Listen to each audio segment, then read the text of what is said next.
Assalamualaikum warahmatullahi wabarakatuh. Nama saya Pak Jamal dari Gunduran Blora, Pak.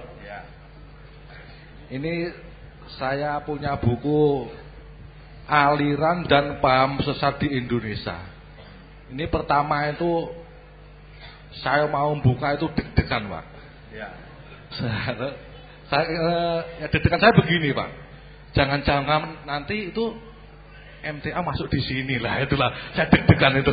Nah setelah saya buka tes dalam daftar ternyata tidak ada, mak plong gitu Pak rasanya, Pak. Berarti MTA itu bukan sesat dan yang menyesatkan menurut Fatma MUI yang di sini tertulis itu tanggal 27 Juni tahun 1983. Nah, ini majelis MUI pusat saja tidak mengatakan bahwa MTA itu sesat. Akan tetapi seperti yang Bapak Ustadz kemarin sampaikan atau sudah punya bukti rekaman dari Saudara Habib Yahya kalau saya nggak keliru. Nah, itu kan Ustadzmu itu.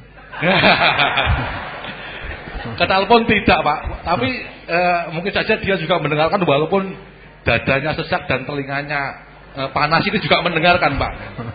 Ini bagi saudaraku Pak Habib Yahya. Anda itu bisa beli buku Aliran dan Paham Sesat di Indonesia. Anda bisa membaca, nanti bisa punya ilmu, tidak ngawur, angger-angger jeplak saja ya. Itu bagi Pak Habib. Dan kalau saudara tidak cepat-cepat bertobat, tunggulah nanti ancaman Allah di sana.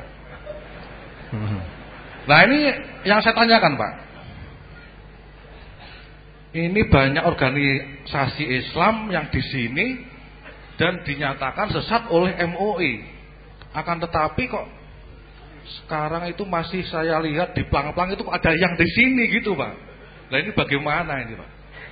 Ini salah pemerintah atau salah MUI atau salah kita semua?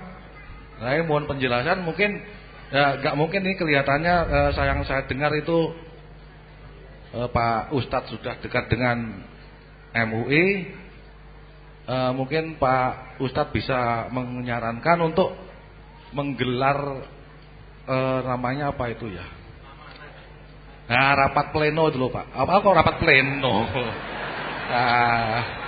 Ngawur. Munas ya, munas. Itu Pak. Yang itu loh mengundang wartawan itu apa namanya Pak? Nah konferensi pers lah itu kan bisa itu Pak. Nah MUI nanti begitu langsung disiarkan oleh TV-TV kan. Masyarakat akan lebih tahu daripada menciptakan buku yang orang-orang tertentu saja yang hanya mendapatkan. Nah, gitu. Nah, anehnya Pak di sini itu, saya itu sudah lama Pak, sudah di sini itu betul, datang di sini sudah lama Pak. Tapi begitu saya megang mic ini bergetar sendiri Pak. Saya tuh heran. Padahal dulu itu saya tuh nggak punya rasa begini, saya nggak punya Pak. Saya begitu naik panggung itu nggak punya takut sama sekali sama siapa-siapa. Bergetar pun tidak, berdek pun tidak. Saat ini satu heran betul. Yang dulu ya juga bertanya, saya juga bergetar-berdek itu pada waktu bertanya itu Pak. Mantan Kiai NU menggugat itu, loh ini ya juga bergemetaran. Ini saya juga gemetaran Pak. Nggak tahu ini ada apa saya, nggak tahu ini subhanallah. Berikan Pak untuk mohon penjelasannya. Dari Aliran dan Paham Sesat di Indonesia. Kemudian untuk yang selanjutnya ini gimana ya Pak ya? Ini mau saya utarakan apa tidak ya enaknya? Gini Pak. Dulu itu sebelum saya ngaji di sini itu Pak. Gimana? Saya terus terang Pak, saya nggak berani bohong Pak. Saya takut Pak, nah kalau nanti dicap oleh Allah sebagai munafik Pak, saya nggak mau. Dan saya tidak mau menjadi intipnya neraka setelah mendengar tausiah dari Bapak Ustadz. Begini Pak, sebelum saya di sini itu rezeki saya itu banyak sekali Pak. Iya dikatakan begitu karena apa? Saya nggak ini menghitung halal dan haram, yang penting saya dapat uang gitu. Tapi setelah saya mendengarkan dan saya rasakan tuh besok berat tanggungannya, maka saya rela melepaskan walaupun akhirnya saya sekarang agak kesulitan, Pak. Nah, singkat kata itu begini, Pak. Saya dulu menjadi bos meja sodok, Pak, itu. Saya punya 4 meja, langsung saya tutup semua. Akan tapi sekarang saya bingung lagi harus usaha apa gitu. Nah, ini satu-satunya saya itu usahanya motong rambut, Pak, di rumah. Untuk yang karam-karam sekarang sudah saya jauhi, dan saya sekarang sudah istilahnya ya cari-cari yang halal ternyata susah, Pak, itu. Waduh, repot.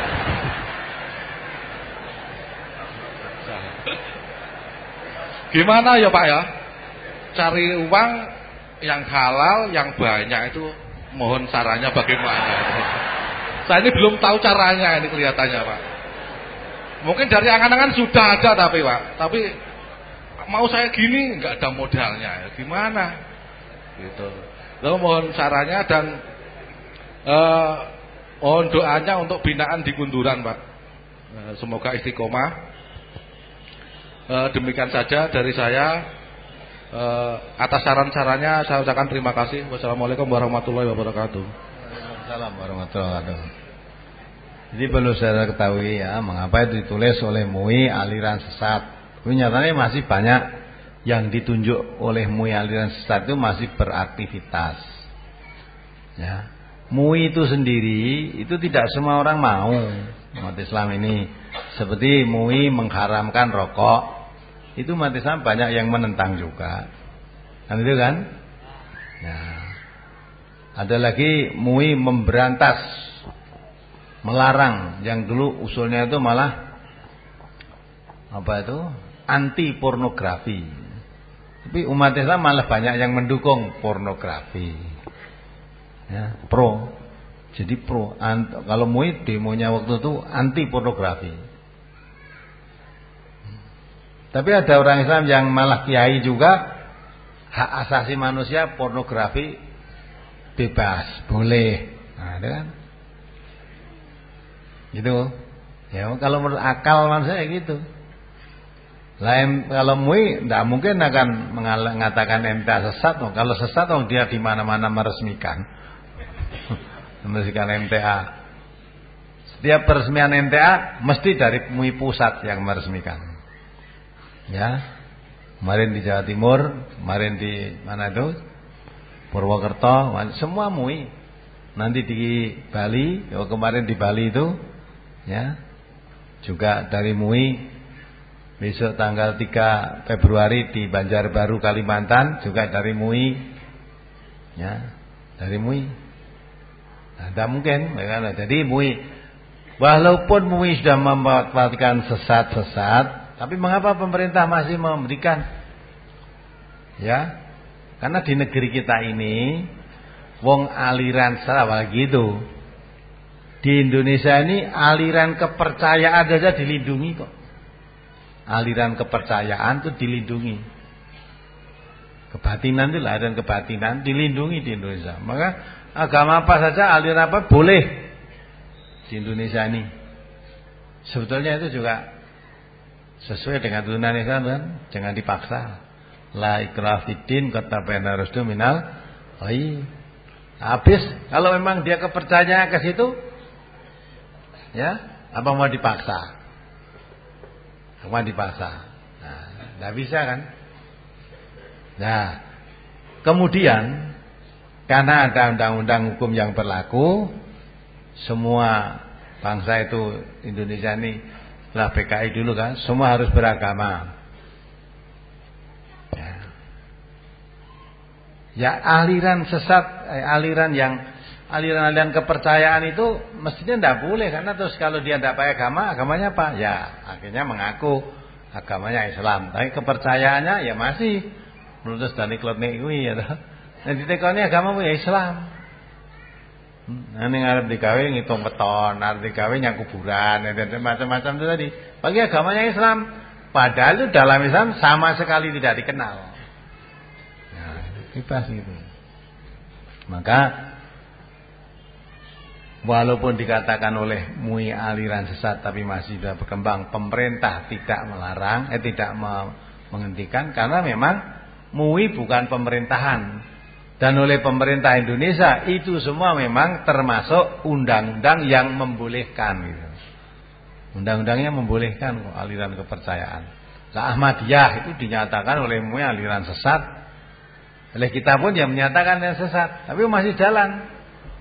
Ya. Nah, kalau mestinya kalau MUI itu juga sudah mengusulkan kalau tetap kamu seperti itu lebih baik jangan menamakan Islam. Kalau Islam itu ya harus mempercayai rukun Islam, Nabi yang terakhir itu Nabi Muhammad SAW, bukan yang lain, gitu kan? Nah, kalau kamu menamakan aliran kepercayaan malah silahkan. Tapi dia tetap tidak mau meninggalkan nama Islam, tapi itu akidahnya sudah menyimpang. Maka kalau dilihat dari kacamata akidah itu sudah menyimpang, berarti sesat. Ya. Tapi di Indonesia masih boleh hidup. Ya memang undang-undangnya tidak ada ketegasan begitu. Nah, bagi kita tidak usah diributkan aliran sesat. Yang penting kita bagaimana untuk menuju jalan yang selamat. Ya, kita harus yakin sesat-sesat itu semuanya jalan batil. Tidak perlu kita takut dengan kebatilan. Karena Allah sudah membuat ketetapan ja'al haq wa zahaqal batil. Innal batila kana zahuqa. Kalau kita yakin sesuatu yang benar, yang hak mari kita munculkan. Dakwah terus kita kembangkan, kita amalkan dalam kehidupan. Sesat-sesat itu nanti tidak usah dilarang, tidak usah di-stop, otomatis akan hilang sendiri. Kalau itu sesat, nanti akan hilang karena fitrah manusia itu mencari keselamatan. Nah, untuk menghilangkan yang sesat itu, maka yang hak dimunculkan. Kalau yang hak sudah muncul, yang batil nanti akan hilang. Maka kita tidak pernah diributkan aliran ini. Silakan aja aliranmu itu. Kita terus kembangkan dakwah, kembangkan dalam amaliyah dalam kehidupan sehari-hari kita. Otomatis nanti orang-orang akan memilih jalan yang benar, meninggalkan jalan yang sesat. Itu ya. Nah, kemudian kalau sesat yang dikatakan orang termasuk kita tidak peduli ya, seperti Habib itu tadi mengatakan ketika ditanya ente sesat, alah nek mesti nyesatkan kamu aja enggak ya. Kamu mengatakan MTA itu aliran selamat, kita juga tidak bangga dikatakan oleh manusia selamat ya. Dikatakan aliran sesat juga tidak kecil hati walaupun kamu mengatakan sesat. Kita harus berpedoman begitu. Kita ini selamat atau sesat, tunggu keputusan dari Allah. Yang menilai itu adalah Allah. Kalau aliran ini sesat, mudah-mudahan Allah memberikan peringatan yang meluruskan ke jalan yang benar. Tapi kalau aliran ini selamat, mudah-mudahan Allah mengembangkan dakwah ini. Kita mengharapkan dakwah ini tersebar di seluruh wilayah Indonesia yang mayoritas Islam ini. Dan kita harapkan itu. Ya, dengan terbuka terang-terangan ya. Mudah-mudahan Allah mengizinkan itu. Kemarin waktu saya di Medan tatap muka dengan saudara-saudara kita di Sumatera Utara, ternyata banyak pendengar radio yang belum kenal dengan MTA, kenalnya cuma radio. Ya. Radio itu. Ada yang dari Aceh, dari Takengon sana, ini sekarang ini juga mendengarkan. Ya, tadi malam ya SMS saya. Jadi beliau itu pengajian punya Ustadznya baru seminggu yang lalu meninggal dunia. Ustadznya itu katanya sudah 2 tahun mendengarkan pengajian kita. Nah, kalau murid-muridnya belum lama. Nah, setelah beliau wafat, Ustadznya ini dia mengatakan seperti anak ayam kehilangan induk. Ya mari sekarang dengarkan MTA. Kok cocok ajarannya? Nah, kepengen gabung. Gimana caranya supaya bisa gabung dengan MTA? Ya, waktu itu saya jawab SMS, kalau ingin gabung datang aja. Nanti tanggal 17 saya di Medan, kamu datang ke sana. Nah, nanti biar tahu bagaimana caranya MTA itu apa. Ternyata datang 4 orang dari sana.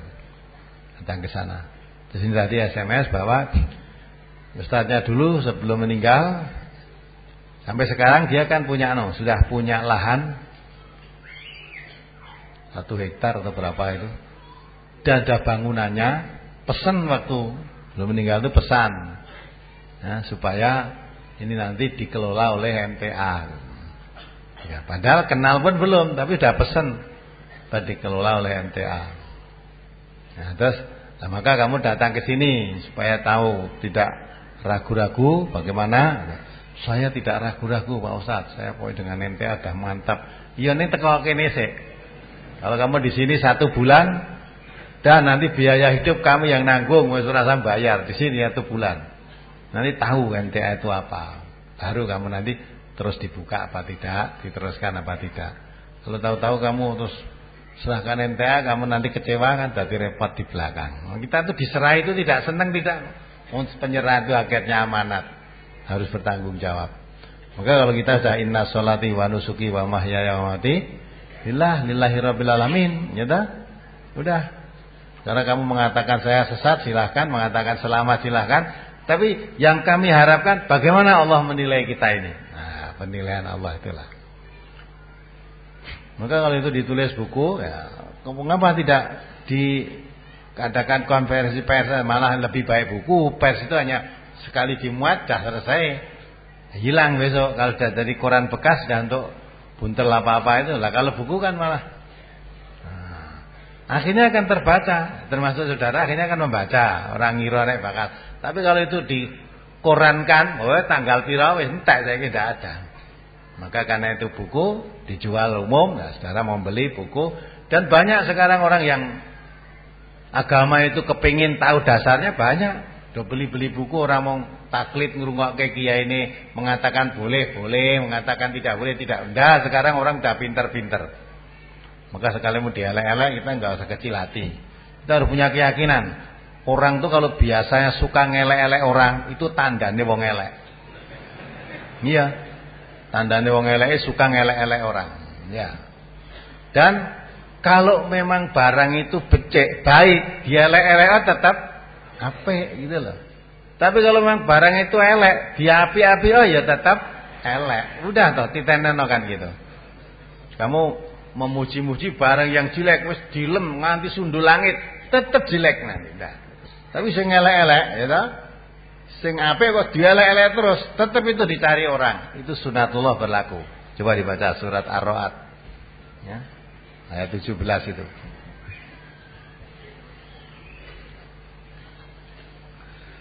Surat Ar-Ra'd nomor surat 13 ayat 17.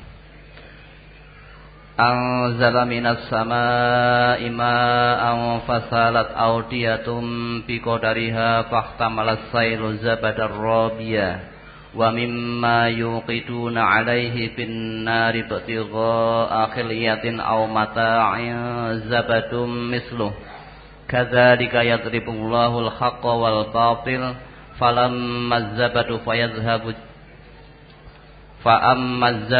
fayadhhabu jufaa'a wa amma ma yanfa'un nasa fayamkusu fil ard kadzalika yadribullahu al-amsal.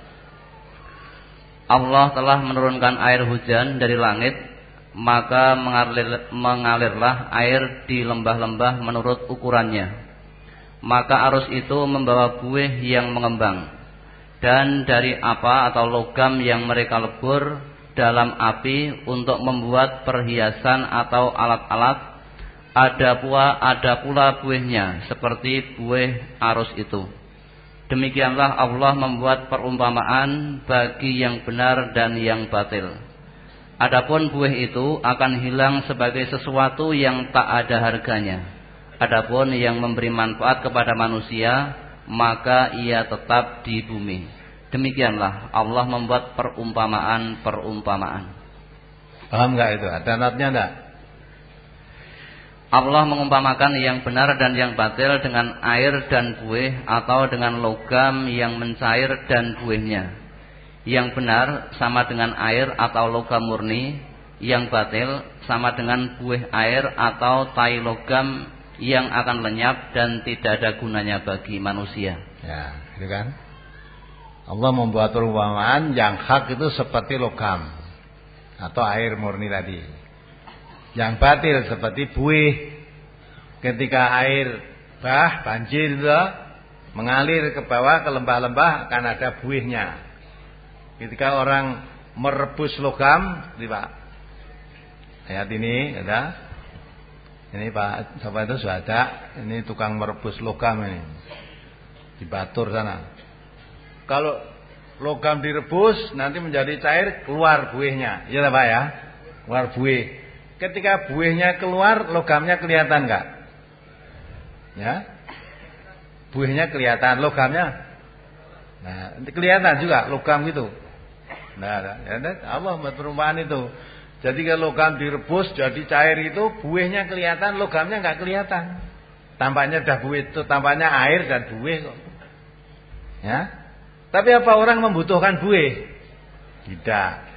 Kalau saya gambarkan seperti ibu-ibu kalau masih zaman dahulu itu suka mau nanak nasi dengan apa itu? Kendil lemah itu loh. Kendil lemah itu nanak nasi diobori, nanti kalau udah akan matang itu keluar buihnya dulu. Iya enggak? Buihnya buang. Dibuang terus keluar buih. Lah yang dibutuhkan manusia nasinya apa buihnya? Nasi. Lah itu nanti apakah itu logam yang direbus tadi, apakah nasi yang dinanak tadi keluar buihnya, nanti lama-lama buih itu hilang tanpa bekas. Memang tidak dibutuhkan. Dan yang dicari manusia itu yang tertutup oleh buih tadi, logam tadi. Yang dicari logamnya, buihnya dibuang. Yang dicari nasinya, logam itu buihnya buang. Tadi. Walaupun pada awalnya ketika buih sudah mengembang, logamnya enggak kelihatan, nasinya enggak kelihatan. Tapi dikatakan oleh Allah, fa amazzabadu fayadhabu jufa. Buih itu sudah mempunyai sifat dari ketetapan Allah akan hilang, tidak ada bekas. Adapun yang dibutuhkan manusia, apakah itu logam, apakah itu nasi yang dinanak tadi atau air, yang dibutuhkan manusia tetap tinggal di bumi. Ya, itu. Maka sekalipun warnanya ini buih semua, itu buih. Jangan khawatir, nanti akan hilang. Kalau yang logamnya sudah muncul, buihnya hilang. Kalau kamu menanak nasi tadi, kalau nasinya sudah muncul, buihnya hilang. Nah, begitu. Maka tidak perlu diributkan. Terus kita pertahankan yang hak, yang batil pasti hilang. Syaratnya yang hak harus dimunculkan. Nah, maka itu kita tidak perlu direpotkan, dituduh sesuatu tidak perlu, itu kebatilan. Dielek-elek orang tidak perlu. Kalau kita yakin kita itu baik, dielek-elek tetap baik. Justru orang yang suka ngelek-elek, nanti akhirnya yang diajak ngelek-elek itu kepingin nyatake. Di sana juga ada. Ya waktu pertemuan kemarin ada yang, jangan dengarkan radio MTA itu dilarang, jangan mendengarkan, malah kepingin. Jane isinya apa kok ora entuk gitu. Kok ndak boleh dengarkan itu sebenarnya isinya apa? Setelah cari-cari ketemu, loh lah isinya begini kok ndak boleh dengarkan. Lah justru ngapati mitoni kuwi melarane dasare gitu. Ngapati mitoni. Ya boleh ditambah, yang tidak boleh ditambah itu hanya masalah Allah, tapi yang lain-lain boleh ditambah asal tambahannya baik. Ya, patang sasi wong meteng kuwi ngapati ya ta. 7 bulan mitoni terus nyelameti. Ya itu baik, katanya tambahan baik. Nah sekarang kembali, kalau masalah agama, baik itu jangan menurut ukuran manusia. Baik itu dari Allah. Ya. Jangan menurut manusia. Baik itu dari Allah dan Rasulullah. Kalau itu sekiranya baik, mesti dilakukan zaman Nabi. Zaman Nabi sudah ada orang hamil belum? Sahabat Nabi ada orang hamil enggak? Tidak ada mitoni, tidak ada ngapati. Lapa Nabi tidak ngerti sebaik itu kok tidak diamalkan. Nah gitu kan. Nah itu jelas, itu bukan ajaran dari Islam. Kalau itu bukan orang Islam melakukan seperti itu, silahkan. Memang kamu keyakinannya dengan cara begitu akan membawa keselamatan. Tapi kalau Islam, orang Islam melakukan begitu kan ngisi-sini kok bangetan men sing ora ngerti Islam gitu lah. Harusnya gitu. Itu kan baik. Baik menurut siapa? Nah, itu harus baik menurut Islam. Kalau itu baik kok tidak dilakukan, berarti menuduh bahwa Nabi menyembunyikan yang baik. Atau menuduh Nabi masih kurang pinter saya. Baiknya seperti ini saya tahu kok Nabi enggak tahu, kan gitu ya. Maka apa yang diajarkan Nabi itu yang paling baik. Wong Nabi Allah sampai mengatakan uswatun hasanah, menjadi contoh suri teladan yang baik karena beliau selalu melakukan yang baik menurut pandangan Allah dan Rasulnya gitu loh. Nah, maka itu tidak perlu diributkan kita. Kemudian mencari rezeki sekarang nek boleh rezeki sing halal yang angel itu memang sudah diperintahkan Nabi. Nabi sudah mengatakan akan datang suatu zaman orang mencari rezeki untuk makan keluarga saja susah kecuali dengan cara yang haram. Sahabat bertanya, bagaimana ya Rasulullah kalau mendapati zaman seperti itu? Boleh rezeki yang halal saja susah, yang mudah haram. Bagaimana? Nabi mengatakan, fa'alaikum bil harab. Hendaklah kamu lari. Fa'inal mahrab ya Rasulullah. Latar kalau kondisi semacam itu lari kemana? Ilallah wa ila rasulih. Lari kepada Allah, lari kepada Rasul. Artinya walaupun sulit mencari rezeki yang halal karena Allah memerintahkan ya ayyuhan nas kulu mimma fil ardi halalan thayyiban wala tattabi'u khutuwatis syaiton innahu lakum aduwwum mubin. Hai orang-orang, semua manusia, nas itu manusia ya. Makanlah kamu yang ditumbuhkan oleh Allah rezeki ini yang halal dan yang baik. Jangan mengikuti langkah setan mencari rezeki tanpa hitung halal haram, pokoknya dapat gitu aja ya. Harus kamu musuhi setan itu. Maka sekalipun mencari rezeki yang halal, Nabi merintahkan tetap lari pada Allah, lari pada Rasul. Jangan mau terlibat pada yang haram. Jangan ikuti kaya unin-unine wong Jawa kuwi zamane edan nek ora melu edan. Saudara jadi wong edan dan waras pilih mana? Lah semua edan masa aku waras dhewe. Nah, jadi waras dhewe malah isin melu edan sisan. Lah mestinya kalau yang lain edan itu ya diobati biar waras, jangan yang waras malah melu edan. Ya dah? Maka kalau mencari rezeki yang haram mudah. 3 juz itu berapa jam aja sudah dapat. Yang terlibat ikut-ikutan gayus itu wah sudah enak, mudah cari. Ya, nah mencari yang halal itu sulit, tetapi insya Allah berkah.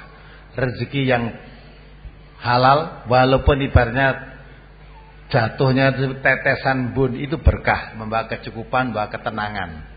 Tapi rezeki yang haram walaupun datangnya seperti air buah kerucuk banyak, itu tidak ada halal, tidak ada berkahnya. Jadi Pak siapa itu? Tri Maryanto, masih ingat tak Tri Maryanto itu? Satu hari itu dapat uang 50 juta, coba. Coba bayangkan, sehari 50 juta.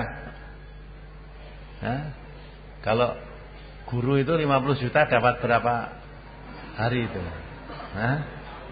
Ya, 50 juta. Tapi 50 juta itu juga habis satu malam itu juga. Datangnya mudah, hilangnya juga mudah. Ya. Tapi alhamdulillah setelah dia dapat hidayah, sekarang dia bakul buah.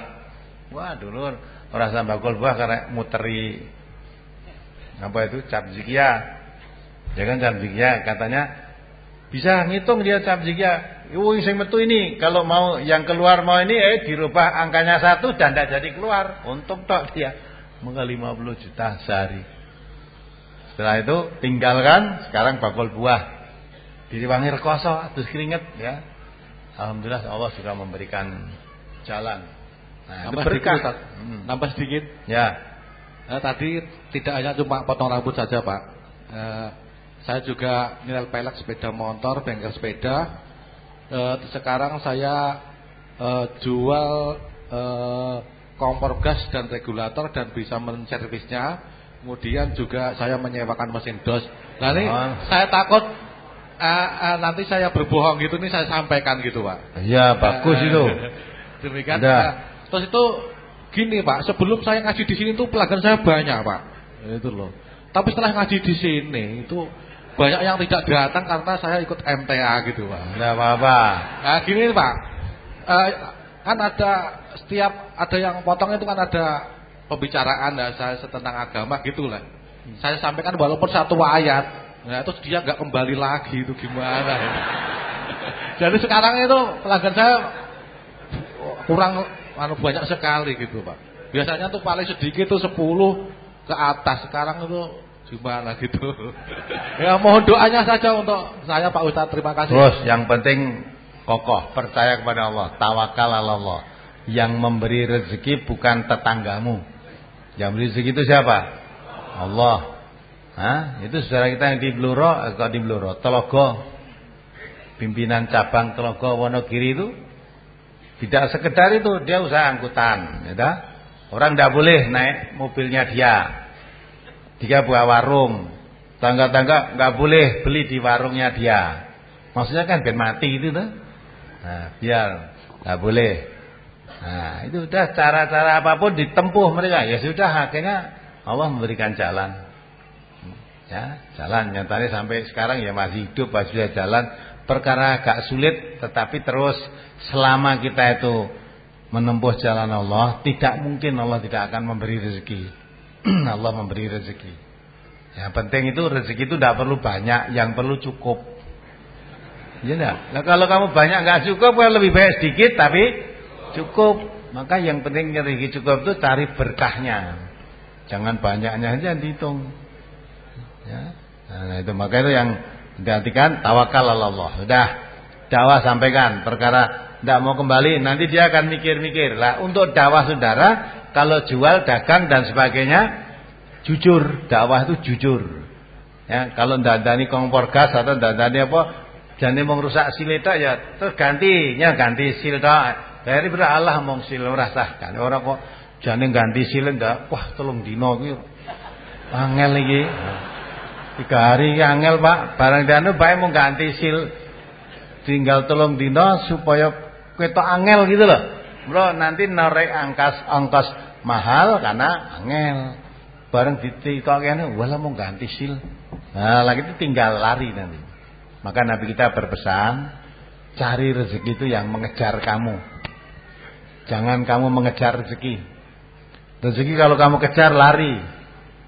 Tapi kalau kamu mencari rezeki yang mengejar kamu, antara lain dagang ya tadi, dagang yang jujur, nyervis radio yang jujur, apa pekerjaannya jujur lah, apa adanya. Lah nanti rezeki datang sendiri, orang getok tular, oh nek ndandake kompor gas sana, oh ndandake nek potong rambut kana lah, nah itu datang sendiri mereka datang rezekinya.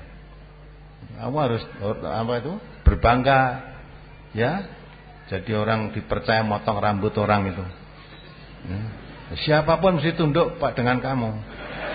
Lah iya dah. Orang kalau ndak mau tunduk, kepalanya siapa mau pegang oleh dia kok. Nah, coba kamu bukan motong rambut, megal kepala orang marah. Ada berbahagia dan untung.